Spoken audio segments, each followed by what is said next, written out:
Good morning, I'm Nathan Hager. And I'm Karen Moscow. Here are the stories we're following today. We begin with the leadership shakeup at the top of the Ivy League. Claudine Gay is stepping down as president of Harvard University weeks after her highly criticized congressional testimony about the school's handling of campus anti-Semitism, alongside the presidents of MIT and the University of Pennsylvania. Bloomberg's David Weston begins our team coverage. It has been sort of a firestorm for these three presidents to deal with exactly how you control and influence discussion on the campus. There were also questions that developed over time about some of the work that President Gay had done for her dissertation, for her PhD, and allegations that she had improperly used sources that she did not identify. Initially, the corporation of Harvard, which is what they call the Board of Trustees, the corporation, said there'd been an investigation, and they had totally exonerated her. There was no problem, but now she said she stepped down. And I take her at her word. At this point, at some point, a leader becomes a distraction. Bloomberg's David Weston reports this is a dramatic about-face for Harvard. Claudine Gay became the university's first black president just 6 months ago. Well, Nathan, one of Gay's harshest critics says her stepping down is long overdue, and Bloomberg's Ed Baxter has that part of the story. Congresswoman Elis Stefanik says Gay in the December hearing never condemned calls for genocide against Jews as a violation of university policy. This is part of what Gay said at that December hearing. We embrace a commitment to free expression, even of views that are objectionable, offensive, hateful. Stefanica is a Harvard alum who said Gay's statements were morally bankrupt. And Bill Ackman now, who's also gone after Gay, posted, "Et tu, Sally," an apparent reference to the president of MIT. Ed Baxter, Bloomberg Radio. Okay, Ed, thanks. Sticking with politics, another legal battle is set in motion involving Donald Trump's eligibility to return to office. Bloomberg's Amy Morris has the latest. Trump is not just appealing the decision in Maine to remove his name from the primary ballot. He's also suing the official, Maine's Secretary of State Senna Bellows, who made that decision. It's another legal argument that will likely be settled by the U.S. Supreme Court, along with a case from Colorado, where a group of voters is calling for the justices to quickly step in. They're asking for that case to be expedited. They'd like a ruling by February 11th. And we could learn whether the Supreme Court will intervene in the Colorado case by this Friday. In Washington, Amy Morris, Bloomberg Radio. All right, Amy, thanks. Now to the latest developments in the Middle East. A senior Hamas leader has been killed by Israel in an explosion in Beirut. Hamas says Israel killed Sileai al Rory, deputy head of the group's Politburo, who was known as the mastermind behind its armed wing in the West Bank. We get more from Bloomberg's Larry Liebert. It's sort of a no-brainer that if they had a senior Hamas leader, they could find an attack who wasn't in some underground hiding place, wherever he was, that they would go after him. And Bloomberg's Larry Liebert says al Rory would be the most senior Hamas leader killed during the war. Turning to markets now, Karen. Wall Street kicked off the new year with a thud. Both tech stocks and treasuries sold off. The NASDAQ 100 index fell 1.7%. That benchmark's biggest drop in 2 months. Rich Weiss is Chief Investment Officer of Multi-Asset Strategies at American Century Investments. If you look from the start of 2022 through the end of 2023, cash basically outperformed most equities, maybe not the Magnificent Seven, but most equity portfolios. So cash has been king, likely to be king at least for the first half of this coming year, at least we believe. American Century Investments' Rich Weiss thinks it could be a tough earnings season for corporate America. Well, one of the biggest losers in yesterday's sell-off, Nathan, was Apple. It lost more than $107 billion in value after Barclays analysts downgraded the tech giant. Bloomberg's Mark Gurman explains the bearish view of the iPhone maker. 4 quarters plus in a row of holiday declines. The earnings report that's coming at the end of January, early February will indicate that Q1 was either in line, maybe a little bit more, a little bit less than the prior quarter. You have these patent situations which are likely to crop up in higher frequency now, given the success that Massimo has had over the past few months. And Bloomberg's Mark Gurman notes that Apple shares rose around 50% to a record last year. Well, on the flip side, shares of J.P. Morgan closed at a record to kick off the new year. The bank's rebound from its 2022 low has now pushed its market capitalization to about $500 billion. The lender's been a top performer in the banking industry following record results last year. Well, Nathan, investors will turn their attention for more clues on the future of interest rates. This afternoon, the Federal Reserve issues minutes of December's meeting, and Bloomberg's Vinny Del Giudice reports. Bloomberg Economics says the minutes could signal interest rate cuts aren't imminent, though Fed Chair Jerome Powell did strike a dovish tone at last month's news conference. Fed officials voted to hold the benchmark interest rate target steady for the third time at December's meeting after more than a year of tightening. Next session, January 30th and 31st. Also on today's U.S. economic agenda, job openings as well as ISM factory data. Vinny Del Giudice, Bloomberg Radio. Nathan, thanks. It's time now for a look at some of the other stories making news around the world. And for that, we're joined by Bloomberg's Amy Morris. Amy, good morning. Good morning, Karen. Migrants sent mostly from Texas have been showing up at train stops outside New York City over the weekend, sidestepping a new order limiting how they arrive. Hundreds of migrants took a detour in New York and New Jersey to bypass the New York order limiting the number of arrivals. New York City and Chicago recently began restricting migrant bus arrivals, and now the crackdown spreading to the suburbs. Woodstock Mayor Michael Turner spoke at a city council meeting. We do not have the staff, the expertise, or the money. And that may not be the ideal. We may all wish it was something different, but that's the reality. For Chicago's suburbs, Hinesdale, Woodstock, Buffalo Grove, and Joliet, taking official action now, passing ordinances to fine bus companies dropping off migrants without notice. Meanwhile, 4 ports of entry at the southern border will be reopened tomorrow. Those ports were closed because of a record influx of migrants. Officials say closing the border crossings was just a last resort to stem the flow of people crossing the border. Hospitals across the country now initiating some new policies in response to a rise in respiratory illness cases.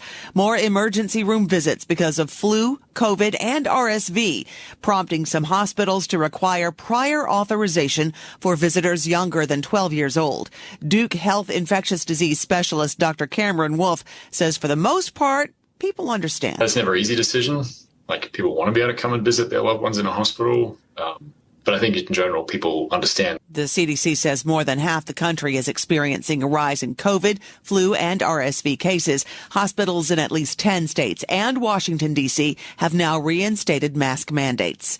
Israel is planning to withdraw several thousand troops from the Gaza Strip. The IDF announced the move, noting the nearly 3-month war has taken a growing toll on the Israeli economy.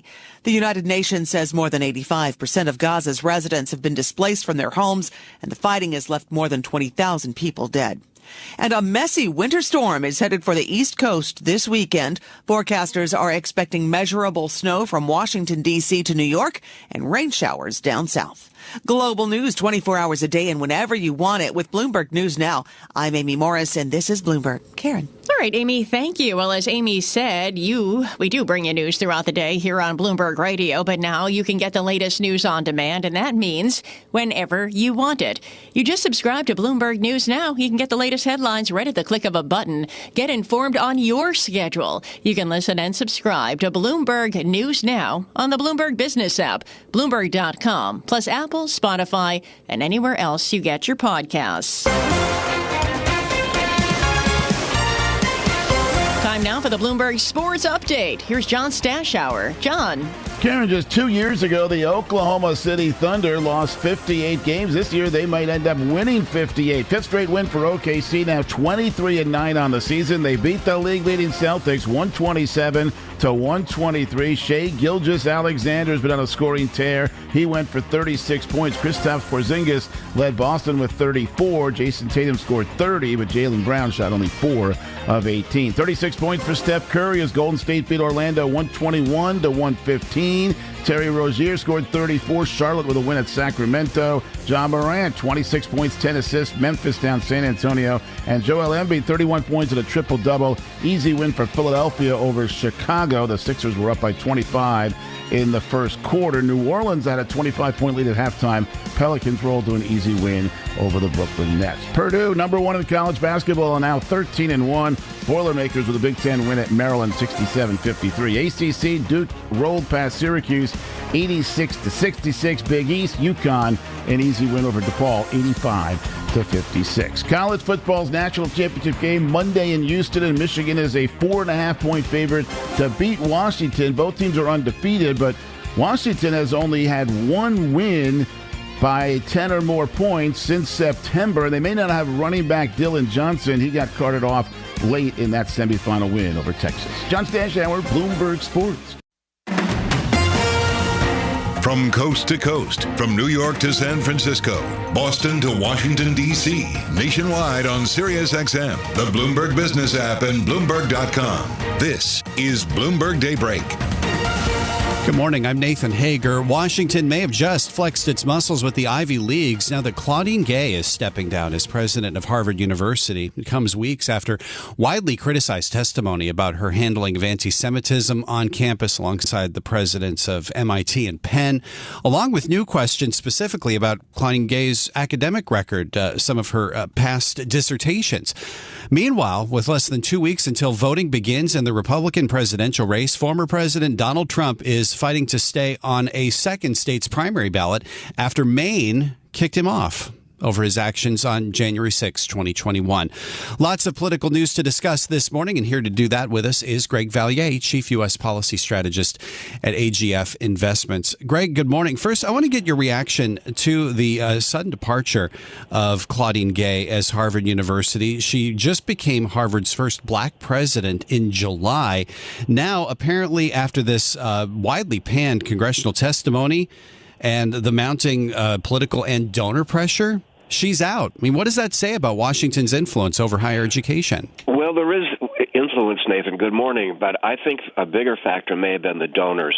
Donations were way down and applications were way down. And I think that may have had a bigger impact. Well, we did have the impact of Elis Stefanik, a Harvard alum, with that viral testimony, the questioning that she gave, asking them pointedly, whether calling for the genocide of Jews violates school policy, and sort of wiggling on the answers. I mean, this says something about Elis Stefanik's clout as well, doesn't it? Yeah, 2 points. First of all, I think she is going to be a real player. She is already, but I think she's going to be a pit bull on these issues, and she's someone to watch over the next few years. So, secondly, I think that the university presidents, all three of them, were just extraordinarily tone deaf. You know, maybe what they said technically was correct, but it certainly did not soothe the issue. It just inflamed the issue. Not just that, we know that the committee that brought those university presidents to Capitol Hill is expanding its investigation into some of these allegations of plagiarism against now former President Claudine Gay. Where do you see this investigation going into what's happening on these campuses? Well, I think that is going to be fair game throughout the country, and I think it's not just these three presidents. I think it's probably a lot of other university officials who are now going to have to worry. Want to talk about the constitutional crisis potentially here with former President Donald Trump now suing to try to stay on Maine's primary ballot after the Secretary of State made that move. Where do you see this going? Well, first of all, Nathan, I think it's probably 95% chance that the Supreme Court will take the issue. I think they have to. Beyond that, I think the odds would favor this court, which has three Trump appointees. It's 6-3 conservatives on the court. I suspect they would reject the argument that Trump has to be taken off the ballot. I think the court could decide this within the next few weeks. Before Super Tuesday on March 5, I think that in the final analysis, Trump will be on the ballots. There is a difference between a Secretary of State making a move like this and a Supreme Court like what happened in Colorado. Does that make any difference for the Supreme Court if it does come to that?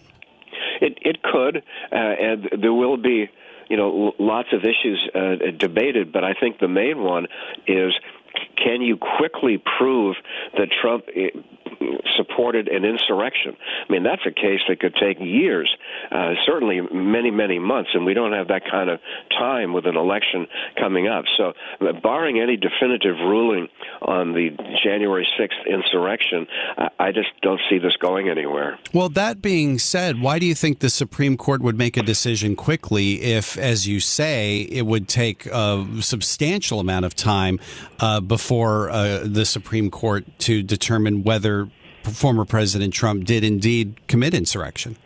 Well, I think the court will just have a cut and dried decision saying that they don't have the jurisdiction right now to define insurrection or decide whether there was insurrection. And I think without that finding, again, I just don't think it's going to go anywhere. This is Bloomberg Daybreak Today, your morning brief on the stories making news from Wall Street to Washington and beyond. Look for us on your podcast feed at 6 a.m. Eastern each morning on Apple, Spotify, and anywhere else you get your podcasts. You can also listen live each morning starting at 5 a.m. Wall Street time on Bloomberg 1130 in New York, Bloomberg 99.1 in Washington, Bloomberg 106.1 in Boston, and Bloomberg 960 in San Francisco.